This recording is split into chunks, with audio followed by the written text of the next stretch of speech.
సమాజాన్ని సమూలంగా మార్చాలి. సామాజిక బాధ్యతను సుగంధాన్ని వెదజల్లుతూ సమాజాన్ని సమూలంగా మార్చాలి. ప్రజలందరి మనసు దోచే సద్గుణాలు ప్రదర్శిస్తూ ప్రజలందరి మనసు దోచే సద్గుణాలు ప్రదర్శిస్తూ ప్రపంచాన్ని పరవశింపజేయాలి. బాల్యం వ్యక్తిని సమాజానికి అనుసంధానం చేసే మాధ్యమం. బాల్యం వ్యక్తిత్వ నిర్మాణం వైపు వేసే తొలి అడుగు. బాల్యం మెరుగైన సమాజ నిర్మాణానికి వేసే పునాది. పిల్లలకు వారి బాల్యంలో ఎదురయ్యే అనుభవాలు, వ్యక్తులు, సంఘటనలే వారి వ్యక్తిత్వ నిర్మాణానికి కారకాలవుతాయి. పిల్లల వ్యక్తిత్వ నిర్మాణంలో కీలక భూమిక పోషించే ఈ అనుభవాలు వారు నివసించే పరిసరాల నుండే ఎదురవుతాయి. పిల్లల కుటుంబము, పాఠశాల, సమవయస్కులు, సమాజము అన్నీ ఈ పరిసరాల్లో భాగమే. ఆరోగ్యకరమైన అనుభవాలు ఎదురైనప్పుడు పిల్లల్లో వ్యక్తిత్వ వికాసం ఎంత గొప్పగా ఉంటుందో తెలియజెప్పే ఒక విద్యార్థి కథను మీకు చెప్పబోతున్నాను. అతని పేరు భరత్. నేను ప్రధానోపాధ్యాయురాలుగా పనిచేస్తున్న పాఠశాలలో అతను విద్యార్థి. సరిగ్గా 1.5 ఏళ్ల క్రితం భరత్ను మా పాఠశాలలో చేర్పించడానికి వచ్చాడు వాళ్ళ తాతయ్య. నమస్తే మేడం. నమస్తే, కూర్చోండి.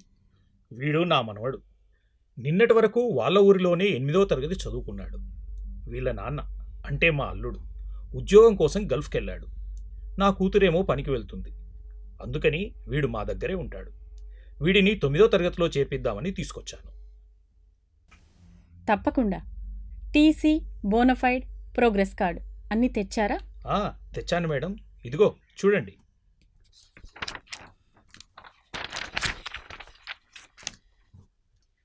నీ పేరేంటి బాబు? భరత్ మేడం. అల్లరి చేయకుండా బాగా చదువుతావా? చదువుతాను మేడం. సరే, మీరు స్టాఫ్ రూమ్లోకి వెళ్ళి అక్కడ పద్మాకర్ సార్ని కలవండి. అలాగేనండి. ఒకరోజు అనుకోకుండా నా దృష్టిలో పడిన సంఘటన భరత్ పైన, అతని ప్రవర్తన పైన నాకు ఆసక్తి కలిగేలా చేసింది. మా బడిలో 7వ తరగతి చదివే ఒక వికలాంగుడి పట్ల అందరూ నిర్లక్ష్యంతో గేలి చేస్తూ ఉండేవారు. కానీ ఒకరోజు చక్రాల కుర్చీలో వస్తున్న ఆ అబ్బాయి తన కుర్చీని తోసుకోలేక ఇబ్బంది పడుతుంటే ఆగి చక్రాల కుర్చీని తోసుకుంటూ అతనితో నవ్వుతూ మాట్లాడుకుంటూ వస్తున్న భరత్ను చూడగానే ఆశ్చర్యం వేసింది.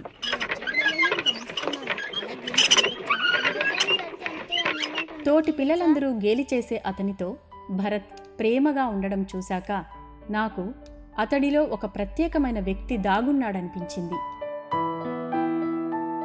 మరొక రోజు సాయంత్రం బడి వదిలేశాక పిల్లలందరూ వెళ్ళిపోతుంటే వాళ్లతో పాటు వెళుతూ మళ్లీ వెనక్కి వచ్చి అక్కడ నల్లాలో నుంచి వృధాగా కారిపోతున్న నీటిని చూసి వెళ్ళి ఆ నల్లాను కట్టేసి వచ్చాడు భరత్.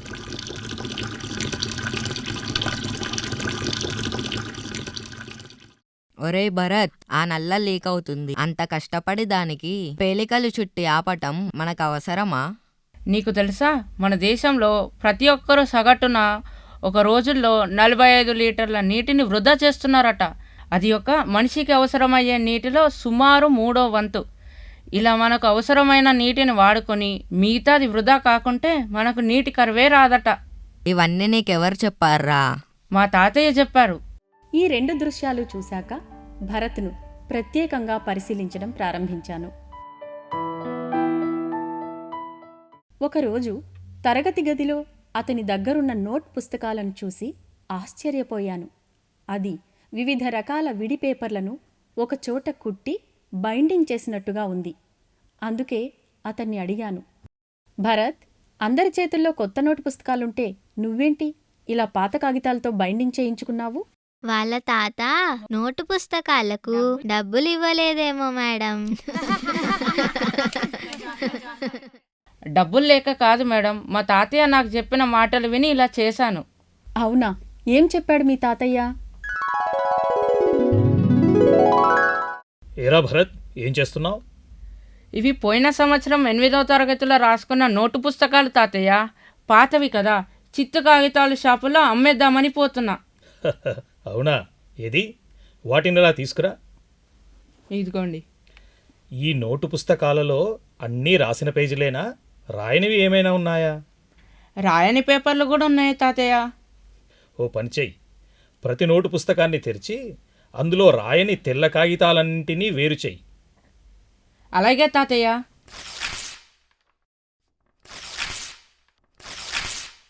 ఇదిగో తాతయ్య, ఇన్ని తెల్ల కాగితాలు ఉన్నాయి.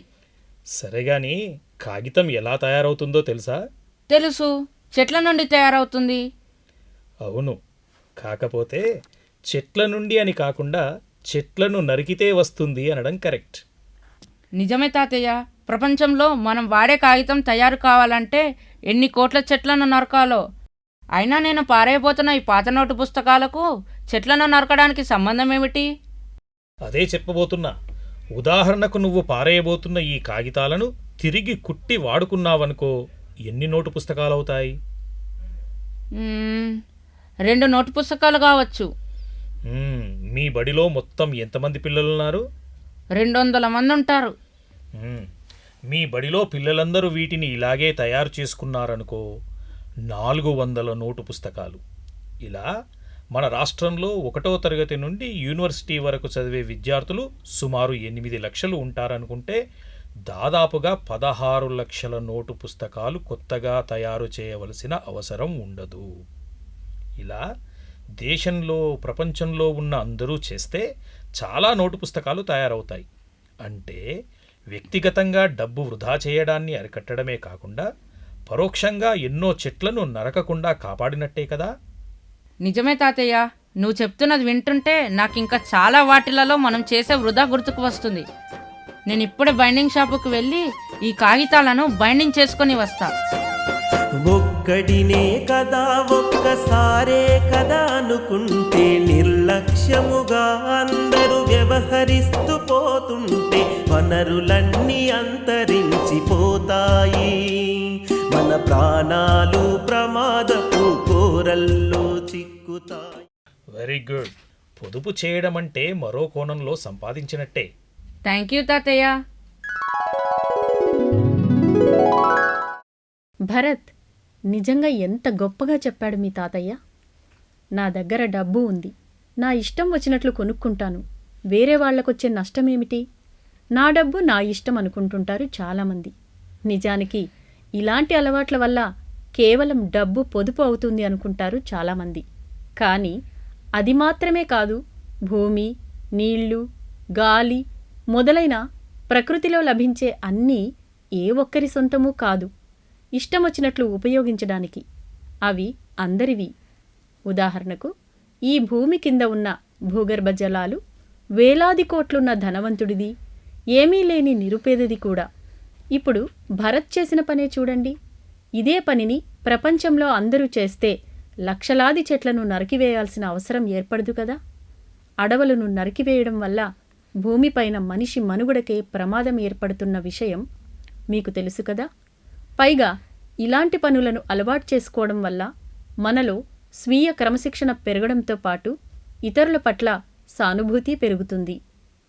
మేడం, మా తాతయ్య మరో 2 మాటలు కూడా చెప్పాడు. అవునా? ఏమిటవి భరత్? మనం ఏ పని చేసేటప్పుడైనా అది ఇతరులకు ఏమైనా హాని కలిగిస్తుందేమో అని ఆలోచించాలట. అదేవిధంగా మనం చేసే పని మనకే కాకుండా నలుగురికి ఉపయోగపడుతుందేమో అని కూడా ఆలోచించాలట. చాలా చక్కని మాటలు చెప్పాడు మీ తాతయ్య భరత్. నువ్వు ఇందాక చెప్పినటువంటిదే మరో ఉదాహరణ చెప్పనా? చెప్పండి మేడం. ఇప్పుడు మనం షాపులో నుండి పప్పులు, ఉప్పులు ఎందులో తెచ్చుకుంటున్నాం? ప్లాస్టిక్ క్యారీ బ్యాగులలో మేడం. మరి ఒకప్పుడు ఎందులో తెచ్చుకునేవాళ్లమో తెలుసా? తెలియదు మేడం. ఇదిగో చూడండి, కాగితపు కవరు చూశారు కదా. మనం వాడేసిన వార్తాపత్రికలను గోధుమ పిండితో తయారు చేసిన లైతో అతికించి తయారు చేసిన ఇలాంటి కవర్లలో పప్పులు, ఉప్పులు పోసి ఇస్తే అవన్నీ ఒక సంచిలో వేసుకుని వచ్చేవాళ్లం. ఈ పేపర్ కవర్ పూర్తిగా కుళ్ళిపోవడానికి కేవలం 15 రోజుల నుండి 45 రోజులు పడుతుంది. కానీ మనం ప్రస్తుతం వాడుతున్న ప్లాస్టిక్ క్యారీ బ్యాగులు పూర్తిగా కుళ్ళిపోవడానికి 450 నుండి 1000 సంవత్సరాలు పడుతుంది తెలుసా? అమ్మో, అన్ని వందల సంవత్సరాల. అవును మరి. మనం ఒకసారి ఒక క్యారీ బ్యాగ్లో కిలో పప్పు తెచ్చుకుందాం అనుకుందాం. ఆ క్యారీ బ్యాగ్ బరువు సుమారు 5 గ్రాములు అనుకుందాం. అప్పుడు మనం ఏమనుకుంటుంటామంటే, నేను వాడేది కేవలం 5 గ్రాములే కదా అనుకుంటాం. కానీ మన దేశంలో ఉన్న సుమారు 25 కోట్ల కుటుంబాలు ఒకే ఒక్కసారి ఒక కవరు కొంటే ఎంత అవుతుందో లెక్క వేయండి. 25 కోట్లు ఇంటూ 5 గ్రాములంటే 125 కోట్ల గ్రాములు. దీన్ని కిలోలకు మార్చాలంటే 1000 తోటి భాగించాలి. భాగిస్తే 2.5 లక్షల కిలోలు. దీన్ని 1000తో భాగిస్తే టన్నులు వస్తాయి. లెక్క చేసిన మేడం, మొత్తం ఎంత వచ్చిందో చెప్పు. 250 టన్నులు. అమ్మో, ఒక్క క్యారీ బ్యాగ్ వాడినా ఇంత ప్లాస్టిక్ వాడుతున్నట్ట టీచర్? మీరు ఒక్క క్యారీ బ్యాగు వాడకానికే లెక్కవేసి ఇంతగా ఆశ్చర్యపోతున్నారు గాని, అసలు మన దేశంలో ఒక్క రోజులో ఎంత ప్లాస్టిక్ వ్యర్థాలు తయారవుతున్నాయో తెలిస్తే ఇంకా ఆశ్చర్యపోతారు. ఎంత తయారవుతుంది మేడం? కేంద్ర కాలుష్య నియంత్రణ మండలి లెక్క ప్రకారం ఒక్క 2019-20 సంవత్సరంలోనే సుమారు 34 లక్షల టన్నుల ప్లాస్టిక్ వ్యర్థాలు ఉత్పత్తి అయినట్టు ఒక అంచనా. అలా ప్రపంచమంతా ఎంత ప్లాస్టిక్ వాడుతున్నారో ఊహిస్తేనే వణుకు పుడుతుంది. ఇలా మన మరణాన్ని మనమే రాసుకుంటున్నాము. ఈ ప్రమాదాన్ని గుర్తించే మన ప్రభుత్వం గత సంవత్సరమే 75 మైక్రాన్ల కంటే తక్కువ మందం ఉండే క్యారీ బ్యాగ్లను నిషేధించింది. అలాగే 2022 సంవత్సరం జూలై 1వ తేదీ నుండి మరికొన్ని ప్లాస్టిక్ ఉత్పత్తులపైన నిషేధం విధించింది. ఇంకా ముందు ముందు చాలా వాటిపైన నిషేధం విధించే అవకాశం ఉంది. మేడం, ఈ రోజు నుండి మా ఇంట్లో వాడి పడేసే ప్లాస్టిక్ని అస్సలు వాడము.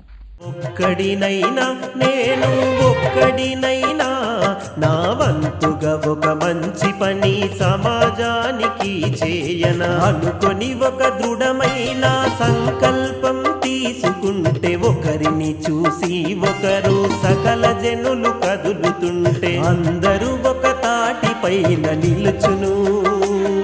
ఆ పరిణితికి ప్రకృతి పులకించును. ఆ పరిణితికి ప్రకృతి పులకించును.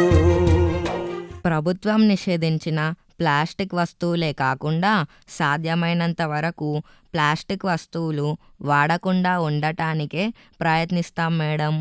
మేము కూడా వాడం మేడం. Very good.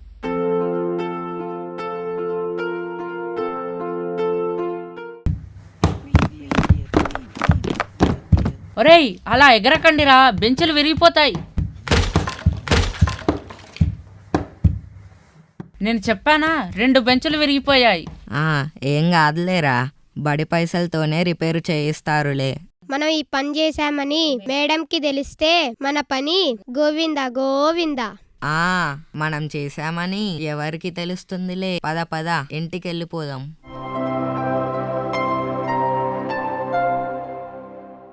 అరే, నిన్న క్లాస్ రూమ్ లో బెంచీలు విరిగిపోయాయి కదా, మేడం ఏమంటుందో అని భయంగా ఉందిరా. అవునరా, నాకు కూడా భయంగానే ఉంది. అరే, ఇదేంద్రా, నిన్ని రిపోయిన బెంచులన్నీ రిపేర్ చేసున్నాయి కదా. అవునరా, నాకు ఆశ్చర్యంగానే ఉంది. పోనీలే, మనకు గండం తప్పింది. గుడ్ మార్నింగ్ పిల్లలు. Very good morning madam. మీరు అల్లరి చేస్తూ బెంచీలను విరగ్గొట్టిన సంగతి నాకు తెలుసు. నిజానికి దానికి మిమ్మల్ని శిక్షిద్దామని అనుకున్నాను. కానీ నేను వచ్చేసరికి ఏం జరుగుతోందో తెలుసా? మన అటెండర్ శివరాం బెంచీలను రిపేరు చేస్తూ కనిపించాడు. అతనికి అవసరమైన వస్తువులను అందిస్తూ కనిపించాడు భరత్. శివరాంని అడిగితే భరత్ బ్రతిమాలి తనతో ఈ పని చేయించాడని చెప్పాడు. ఏం భరత్, నిజమేనా? నిజమే టీచర్. ఎందుకలా చేశావు? వీళ్లను కాపాడుదామనా? లేదు మేడం, మా తాతయ్య చెప్పాడు. ఏమని? తాతయ్య, ఈరోజు మా క్లాస్లో పిల్లలు ఎగిరి ఎగిరి బెంచులు విరగ్గొట్టారు. వాళ్ళు విరగ్గొట్టారు, నువ్వు వాటిని రిపేర్ అయ్యేలా చూడు. విరగ్గొట్టింది నేను కాదు కదా, నేనెందుకు చేయాలి? ఎందుకంటే ఆ తరగతి అందరిది కాబట్టి, అందులో నువ్వు కూడా ఒక భాగమే కాబట్టి. అందరికీ చెందిన వస్తువుల పట్ల అందరూ బాధ్యతతో ఉండాలి. ఇలా అందరూ బాధ్యతతో ఉన్నప్పుడే వ్యవస్థ బాగుంటుంది. వాళ్లకు బాధ్యత లేదు, సరే మనం బాధ్యతతో ఉందాం. మనం చేసే పని నలుగురికి ఉపయోగపడితే మంచిదే కదా. ఆ బెంచ్లో నేను కూర్చోకపోయినా వేరే వాళ్ళైనా కింద కూర్చోవాల్సిందే కదా మేడం. ఈ బడిలో ఉన్న ప్రతి వస్తువు మన అందరిది. ప్రతి ఒక్క విద్యార్థి అలా అనుకోవాలి. నాది కాదు అనుకుని వస్తువులను చెడగొడితే రేపు ఇబ్బంది పడేది మనమే కదా. అవును మేడం, ఇక నుండి మేమే రోజు అల్లరిగా ప్రవర్తించము. నా వంతుగా ఒక మంచి పని సమాజానికి చేయన అనుకొని ఒక దృఢమైన సంకల్పం తీసుకుంటే, ఒకరిని చూసి ఒకరు సకల జనులు కదులుతుంటే అందరూ ఒక తాటి పైన నిలుచును. ఆ పరిణితికి ప్రకృతి పులకించును, ఆ పరిణితికి ప్రకృతి పులకించును. ఈ సంఘటన తరువాత మా బడిలో మేమెవ్వరమూ ఊహించని మార్పులు జరగడం ప్రారంభమైంది. ఉదాహరణగా అటు చూడండి, మొన్నటి వరకు మధ్యాహ్న భోజనం కోసం ఒకరిని ఒకరు తోసుకునే పిల్లలు వరుసలో వచ్చి చిన్నపిల్లలు తిన్న తర్వాత తినసాగారు. ఒరేయ్, అన్నం పారేయొద్దురా, మనకెంత అవసరమో అంతే పెట్టించుకొని తిందాం. ఎందుకు? మనం అన్నం పారేస్తే అది నేలపాలవుతుంది, అదే మిగిల్స్తే మరొకరి ఆకలి తీరుస్తుంది. అదిగో మాటల్లోనే వచ్చాడు భరత్. మనోజ్, నువ్వు చెప్పింది కరెక్ట్. మనం అన్నాన్ని పారేస్తున్నామంటే మరొకరి అన్నాన్ని లాక్కున్నట్టే, అది పండించిన రైతుని అవమానించినట్టే. ఒక అన్నం మెతుకుని పొదుపు చేస్తున్నామంటే ఒక బియ్యం గింజను పండించినట్టే. కరెక్టే. మీకొక విషయం తెలుసా? మన రాష్ట్రంలో సుమారు 20 లక్షల మంది పిల్లలు మధ్యాహ్న భోజనం తింటున్నారు. మనం పారేస్తున్న ఈ అన్నం మనకు కొంచెమే అనిపించవచ్చు, కానీ 20 లక్షల మంది వృధాగా పారేసే ఈ కొద్దిపాటి ఆహారాన్ని కాపాడితే మరో 2 లక్షల మందికి సరిపోతుంది. అవునా? మనం వృధా చేస్తున్న అన్నం విలువ అంత ఉంటుందా? ఇదే కాదు, మీకు ఇంకో విషయం తెలుసా? ఐక్యరాజ్య సమితి వారి ఆహార వృధా సూచిక 2021 ప్రకారం మన దేశంలో ఒక్కో వ్యక్తి సగటున ఏడాదికి 50 కిలోల ఆహార పదార్థాలను వృధా చేస్తున్నారట. అంటే ఏడాదికి సుమారు 70 కోట్ల టన్నుల ఆహారాన్ని వృధా చేస్తున్నామట. ప్రపంచంలో ఆహారం దొరక్క ఆకలి చావులు సంభవించే దేశాలెన్నో ఉన్నాయి. అంతెందుకు, మన దేశంలో కూడా ఆహారం దొరకని వాళ్ళున్నారు. వాళ్ళని అడిగితే తెలుస్తుంది అన్నం యొక్క విలువ.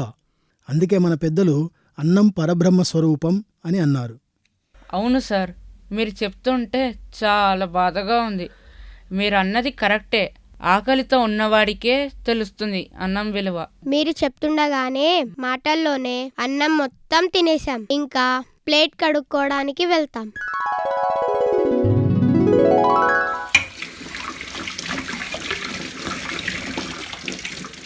ఒరేయ్, మనం వాడుతున్న ఈ నీళ్ళన్నీ వేస్ట్గా పోతున్నాయి. ఈ నీళ్లను దేనికైనా ఉపయోగిస్తే బాగుండు. నాకు ఒక ఐడియా వచ్చింది.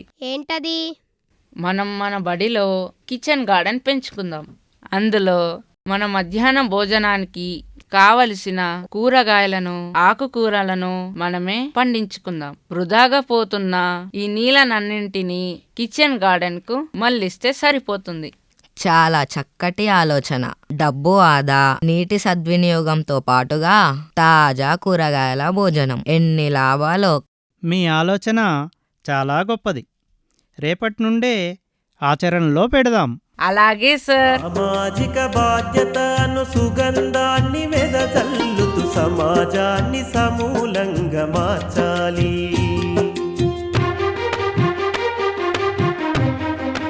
ఎప్పుడైతే భరత్ కారణంగా సాటి విద్యార్థుల్లో, ఉపాధ్యాయులలో సామాజిక అవగాహన పెరిగిందో అప్పుడే మా బడి పరిసరాలన్నీ సుందరంగా మారిపోయాయి. ఇప్పుడు మా పాఠశాలలో అపరిశుభ్రత అనేదే కనపడదు. పాఠశాల అంతా పచ్చదనంతో నిండిపోయింది. తడి చెత్త అంతా కంపోస్ట్ ఎరువుగా మారి కిచెన్ గార్డెన్లో మొక్కలు ఏపుగా పెరిగేలా చేస్తుంది. బాల్యమనే అమూల్య దశను ఈ సుగుణాలే ప్రభావితము చేయును బాల్యమనే అమూల్య దశను క్రమశిక్షణ ఈ అనేది సుగుణాలే బలవంతంగా నేర్పితే ప్రభావితము ఎప్పటికీ రాదు. అది ఒక సహజ అభ్యసన ప్రక్రియగా ఉండాలి. పిల్లలు ఎప్పుడైతే సమాజం పట్ల ఇతరుల పట్ల బాధ్యతగా ఫీల్ అవ్వడం మొదలు పెట్టారో వాళ్లకు తెలియకుండానే వారిలో చక్కని స్వీయ క్రమశిక్షణ మొదలైంది. వ్యక్తిగతంగా పరిశుభ్రంగా ఉండడం, సమయానికి బడికి రావడం, సమయపాలన పాటించడం, టీచర్లను గౌరవించడం, వారు చెప్పిన పాఠాలను శ్రద్ధగా వినడం, హోంవర్క్ సకాలంలో చేయడం, వరుసలో నిలబడ్డం, తన వంతు వచ్చే వరకు ఆగడం, జట్లుగా చక్కని ఆటలు ఆడడం, దేనిని వృధా చేయకపోవడం మొదలైన అలవాట్లన్నీ వారికి తెలియకుండానే వారిలో వచ్చి చేరాయి. అమూల్య దశను ఈ సుగుణాలే ప్రభావితము చేయును. ఇదంతా మీకు ఈరోజే ఎందుకు చెబుతున్నానంటే మా పాఠశాలకు ఉత్తమ పాఠశాల అవార్డు వచ్చింది. ఆ అవార్డును అందించడానికి జిల్లా విద్యాధికారి గారే స్వయంగా ఈరోజు మా పాఠశాలకు వస్తున్నారు. ఈరోజు ఏర్పాటు చేసిన పేరెంట్ టీచర్స్ సమావేశంలో ఈ అవార్డును అందజేస్తారు. ఈ అవార్డు రావడానికి కారణమైన భరత్ను కూడా ఈ సందర్భంగా ప్రశంసించాలన్నదే నా ఆలోచన.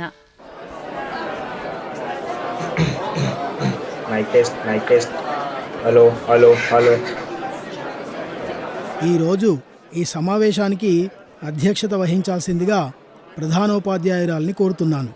అలాగే ముఖ్య అతిథిగా గౌరవనీయులైన సర్పంచ్ గారిని, విశిష్ట అతిథిగా గౌరవనీయులైన జిల్లా విద్యాధికారి గారిని వేదికను అలంకరించాల్సిందిగా ఆహ్వానిస్తున్నాను.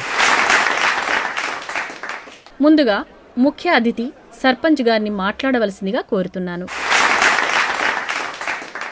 అందరికీ నమస్కారం. నిజం చెప్పాలంటే ఈ మార్పుకు కారణం భరత్. భరత్ చేసిన పనులు కేవలం బళ్ళోనే కాదు, ఊర్లో కూడా మార్పును తీసుకొచ్చాయంటే మీరు నమ్ముతారా? అవును, ఇది ముమ్మాటికి నిజం. ఈ సందర్భంగా మీకో సంఘటన చెప్తా వినండి. ఒకరోజు ఉదయం గ్రామ పంచాయతీలో కూర్చుని ఉన్నాను. అప్పుడు నా దగ్గరికి వచ్చాడు భరత్. నమస్తే సార్. ఆ, నమస్తే. నువ్వు పురుషోత్తం మనవడివి కదా? అవును సార్. భుజానికి బ్యాగ్ చూస్తుంటే బడికెడుతున్నట్టున్నావు. చెప్పు, ఏం పని మీదొచ్చావు? బళ్ళో ఏమైనా ప్రాబ్లమా?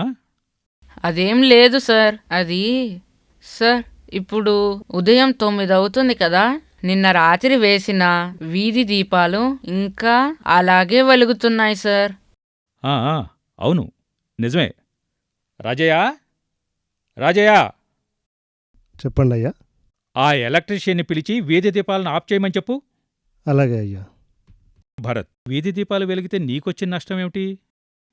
నువ్వేమైనా కరెంటు బిల్లు కడుతున్నావా ఏమిటి?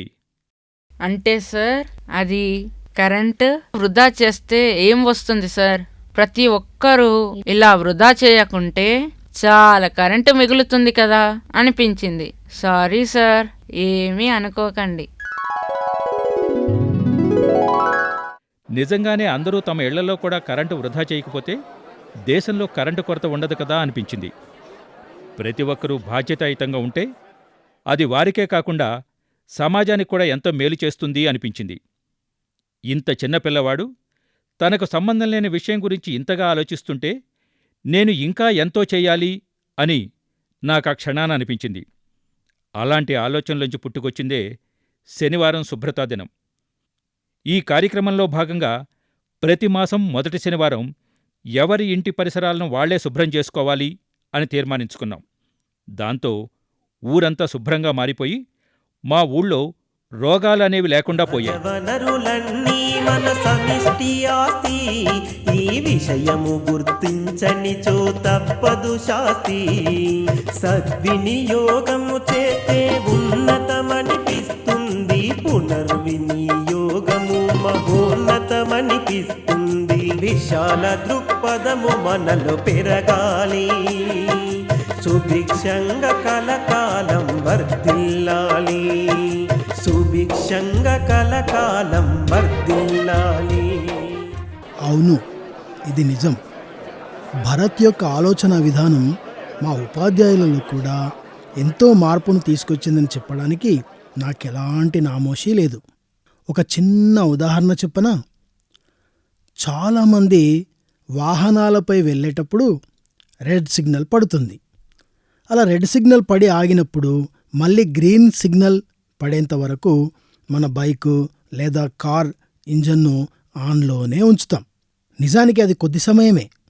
అయినా ఆ కొద్ది సెకండ్లలోనే కోట్లాది వాహనాలు ఇంజన్ ఆఫ్ చేస్తే నిజంగా ఎంత ఇంధనం ఆదా అవుతుందో ఒకసారి లెక్క వేసి చూసి షాక్ అయ్యాను.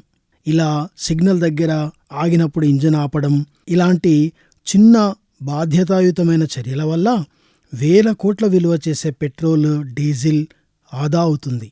మీరు నమ్ముతారా? గతంలో నేను 1/2 కిలోమీటర్ దూరం వెళ్ళాలన్నా బైక్ పైననే వెళ్ళేవాణ్ణి.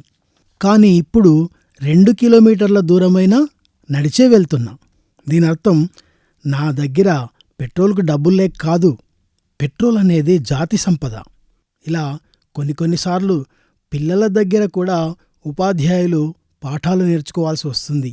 ఇప్పుడు మన విశిష్ట అతిథి జిల్లా విద్యాధికారి గారిని మాట్లాడవలసిందిగా కోరుతున్నాను.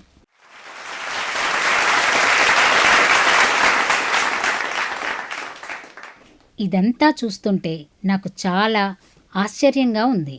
నిజానికి నేను మీ పాఠశాలకు వచ్చిన అవార్డును స్వయంగా అందజేద్దామని వచ్చాను. కానీ ఒక పిల్లవాడి కారణంగా ఇంతమంది ప్రభావితం కావడం చాలా ఆశ్చర్యంగా అనిపిస్తుంది. నిజానికి ఈ పిల్లవాడి బాధ్యతాయుతమైన ప్రవర్తన వెనకాల ఖచ్చితంగా ఎవరి ప్రోద్బలమో ఉండి ఉంటుంది. ఆ వ్యక్తి ఎవరో తెలిస్తే అతనికి సన్మానం చేయడం నా అదృష్టంగా భావిస్తాను. దీనికి కారణం భరత్ వాళ్ళ తాతయ్య పురుషోత్తం గారు. ఇక్కడ ఉన్నాడా? ఉంటే ఒక్కసారి తాత మనవళ్ళు ఇద్దరినీ పిలవండి. పురుషోత్తం గారిని వేదికపైకి రావాల్సిందిగా కోరుతున్నాను. ఉండండి, నేనే వెళ్ళి పురుషోత్తం గారిని స్వయంగా వేదికపైకి తీసుకొస్తాను. నమస్కారం పురుషోత్తం గారు. నమస్తే మేడం. పిల్లల ప్రవర్తనను సరియైన రీతిలో పెట్టి వాళ్ళ ఆలోచనలను సమాజం అభ్యున్నతికై మరల్చే మీలాంటి వాళ్ళు ఊరికి ఒక్కరున్నా ఈ దేశం అత్యున్నత స్థాయిలో నిలుస్తుంది. మీ చేతుల మీదుగా ఈ అవార్డును ప్రధానోపాధ్యాయురాలు గారికి అందజేయండి. ప్రజలందరి మనసు దోచే సద్గుణాలు ప్రదర్శిస్తూ ప్రపంచాన్ని పరవశింపజేయాలి. సామాజిక బాధ్యతను సుగంధాన్ని వెదజల్లుతూ సమాజాన్ని సమూలంగా మార్చాలి.